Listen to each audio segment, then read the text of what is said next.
E aí, galera assustada, Senhora Morte vem trazendo uma história apavorante para vocês. Hoje eu vou falar sobre os fantasmas do Rio Antigo.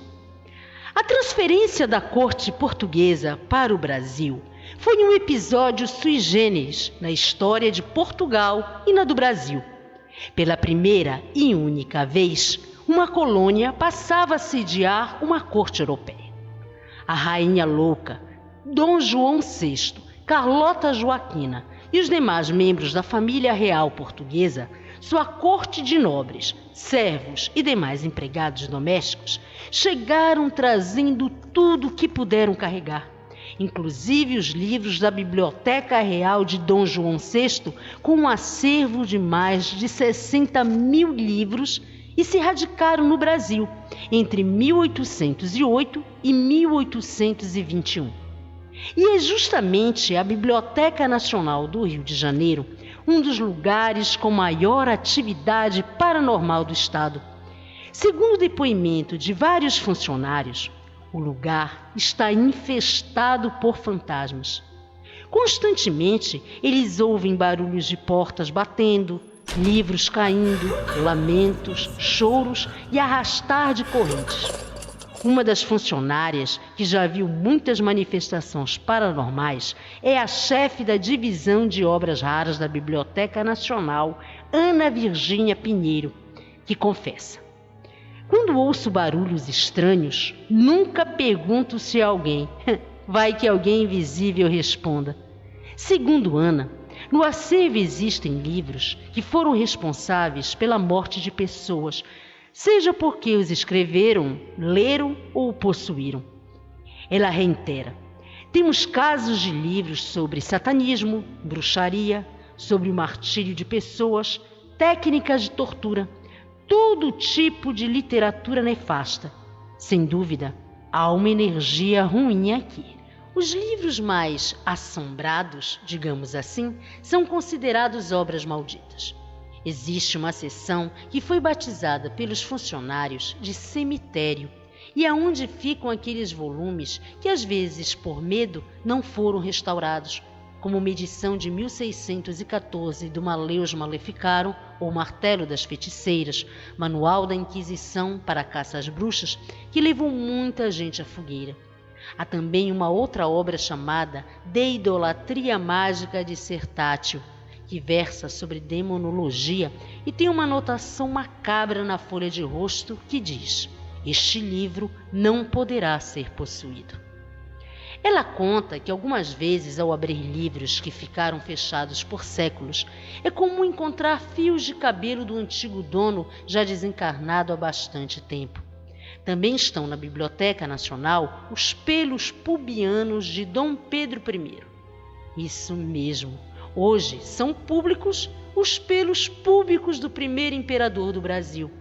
É que o monarca costumava enviar seus pelos íntimos junto com cartas eróticas à sua amante, a Marquesa de Santos, e com medo de ser denunciado ao escrever as cartas para o seu caso extraconjugal, o imperador usava um apelido: o Fogo Foguinho. Havia também no acervo as madeixas da Rainha Maria II de Portugal e da escritora Clarice Lispector, que foram roubadas há alguns anos atrás.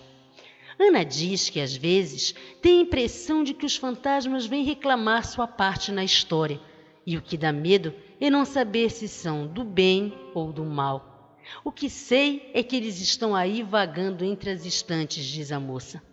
Ano passado, 3 estagiárias que estavam em pontos diferentes da seção viram um vulto entre as estantes e, pelo porte, desconfiaram que era do poeta Carlos Drummond de Andrade, que devia estar procurando um livro que lhe pertenceu e que, pasmem, não era de poesia, mas de gravuras eróticas japonesas. Uma das histórias assombradas mais comentadas na biblioteca é a que ocorreu com um professor que certa vez estudava manuscritos antigos e de repente gritou: meu Deus, não é possível, logo ela! Esse caso consta na biografia da Biblioteca Nacional, que foi escrita pelo historiador Gilberto Vilar de Carvalho. Dizem que o homem não revelou a ninguém tão surpreendente descoberta e desde esse dia desapareceu do lugar e ninguém mais o viu vivo, pois contam que por anos seu espírito era visto subindo as escadas e entrando na divisão de manuscritos. Outro lugar que causa arrepios é o Palácio Tiradentes, onde na época do Brasil colônia funcionava o antigo parlamento e no andar de baixo ficava a cadeia. Por isso, o local ficou popularmente conhecido como Cadeia Velha, na qual Tiradentes ficou preso por 3 anos antes de ser enforcado. Hoje, no local, funciona o edifício da Assembleia Legislativa do Rio de Janeiro.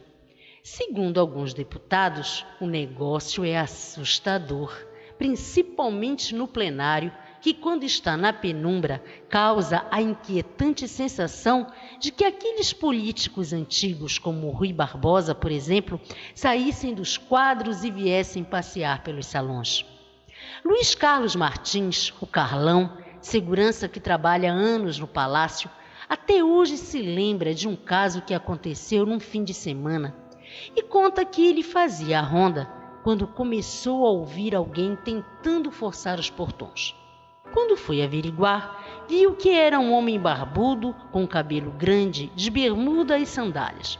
Quando o segurança perguntou o que ele queria, o homem respondeu: "Eu vivia aqui dentro. Tem uns livros que eu preciso pegar. O senhor pode abrir as correntes?" Carlão pediu para o sujeito retornar na segunda-feira. Ele então deu 2 passos para ir embora e desapareceu na frente do segurança. Carlão ficou apavorado e acredita que era o fantasma de Tiradentes. Ele conta também que uma sexta-feira à noite fazia a ronda no primeiro andar quando viu as luzes acendendo e apagando sozinhas no andar de cima. Ele pôde sentir que aquilo era coisa do outro mundo. São os seguranças da Alerj os mais assediados pelas almas do além, justamente por passarem a noite no lugar.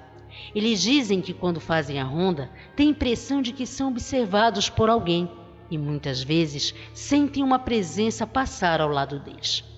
Para Carlão, os espíritos de políticos do passado ainda estão por ali como se fossem vivos e confessam: "Certa vez eu estava sentado no escuro dentro do plenário e comecei a cochilar quando do nada começou uma gritaria.